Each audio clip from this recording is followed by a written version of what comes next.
Good day mga kakaya, yan.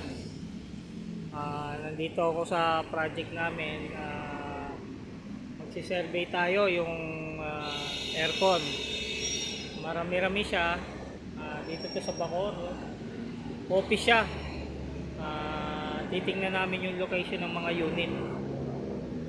Yan. So dito yung doon sa dulo yun yung lagayan ng mga aircon yan. Yan mga kakaya, nandito na kami sa loob ng job site. Dito na kami magkakabit ng aircon. So dalawang unit dito yan, isang just may butas tsaka doon.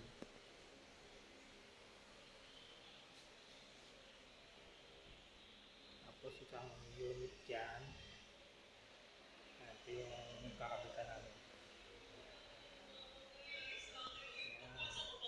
Tsaka isang unit dito, bali apat na unit dito, isang 1.5 tsaka 32 horsepower. Ayan. Alright mga kaka, ito yung paglalagay ng outdoor unit. Ayan. Yan yung mga outdoor.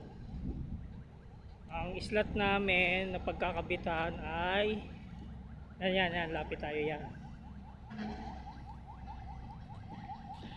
So dito papasok yung tubo yan. Isa dito, isa doon. So siya, apat na unit. Ito yung slot ng outdoor namin. Yan. Dalawa, tatlo. Roof deck to ng building yan. Taas. Yan. Yan. Ito yung sa ground floor. Yung kakabitan pa namin ng dalawang aircon. Yan. So isa, dalawa, siya. Bali 6 na unit dito sa Bacoor. Ang install namin puro open inverter, 5 horsepower tsaka isang 1.5.